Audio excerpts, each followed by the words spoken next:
रामचरितमानस में तो गोस्वामी तुलसीदास ने चूंकि भगवान को आराध्य माना है, इसलिए नकारात्मक उनके बारे में कहना और लिखना उनके लिए असंभव है। लेकिन वाल्मीकि रामायण में तो थोड़ी छूट है महर्षि वाल्मीकि को, और कंब रामायण में तो बहुत कुछ है। लक्ष्मण जी का एक स्टेटमेंट है कंब रामायण में, वो अपने किसी मित्र को कह रहे हैं कि देखो भाई, अगर कोई चरित्रहीन है तो वो भले ही मेरा पिता क्यों ना हो, मैं उसका सम्मान नहीं कर सकता।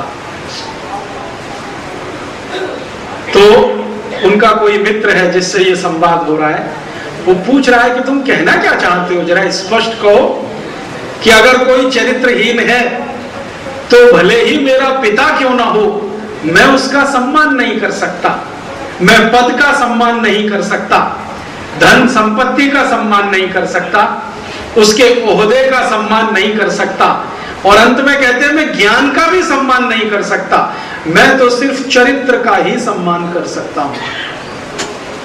तो अंत में वो ज्यादा स्पष्ट होते हुए कहते हैं कि मैं मेरे पिता का सम्मान नहीं कर सकता, क्योंकि उन्होंने एक छोड़ 3-3 पत्नियां रखी हैं। तो उनका दोस्त कह रहा है कि ये उनकी मजबूरी हो सकती है। तो वो कह रहा है कि हाँ, मजबूरी ही अगर है तो वो बिना पुत्र के भी रह सकते हैं। क्या जरूरत थी तीसरी शादी करने की, क्या जरूरत थी दूसरी शादी करने की। तो उनका मित्र कह रहा है कि तुम आदर्श क्या मानते हो। तो उन्होंने कहा कि मैं दशरथ की तुलना में राम को सम्मान करता हूं कि उनके सामने इतने सारे रास्ते खुले होने के बाद भी एक पत्नी व्रत स्वीकार किया है। और वो पुरानी कहानी सुनाते हैं, वो कहते हैं देखो हमारा जो रघुकुल है वो इस बात के लिए बदनाम है कि हमारे सभी पुरखों ने एक से ज्यादा पत्नियां रखी, और ये बात बिल्कुल सच है। दशरथ और दशरथ के पहले के जितने भी पुरखे हैं सबके पास एक से ज्यादा पत्नियां हैं। तो उन्होंने कहा कि जिस वंश में बहुपत्नी प्रथा हो, उस वंश में एक पैदा हुआ है राम, जो एक पत्नी व्रत लेकर जीवन निभाने का संकल्प ले चुका है, जिसके सामने सभी रास्ते खुले हैं।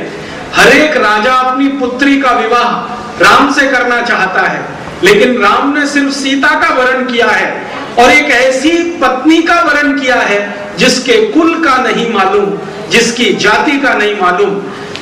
जनक को सीता खेत में मिली है, मिट्टी के खेत में मिली है, जिसका कुल पता नहीं, जिसकी जाति पता नहीं, जिसका वंश पता नहीं, ऐसी महिला को जिसने पत्नी बना लिया और उसी दिन संकल्प ले लिया कि आजीवन एक पत्नी व्रत ही धारण करूंगा।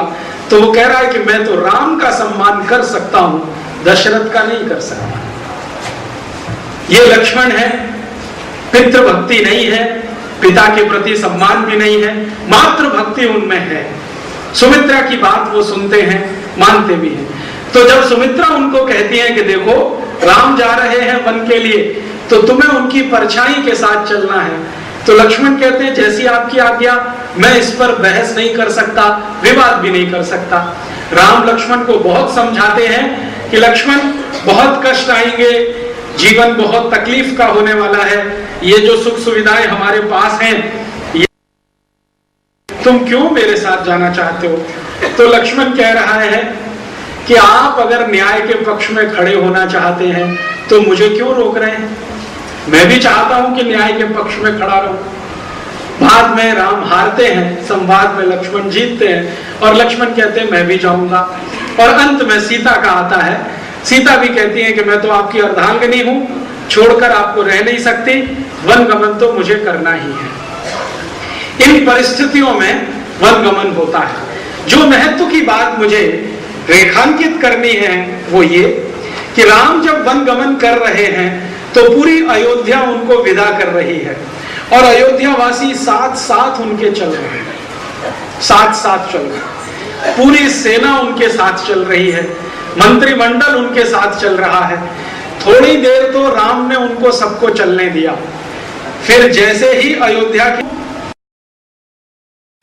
कि इसके आगे आपका अधिकार क्षेत्र खत्म हो जाता है, अब आपका राज्य नहीं है, अब तो राक्षसों का राज्य है, इसमें आपका प्रवेश नहीं होगा।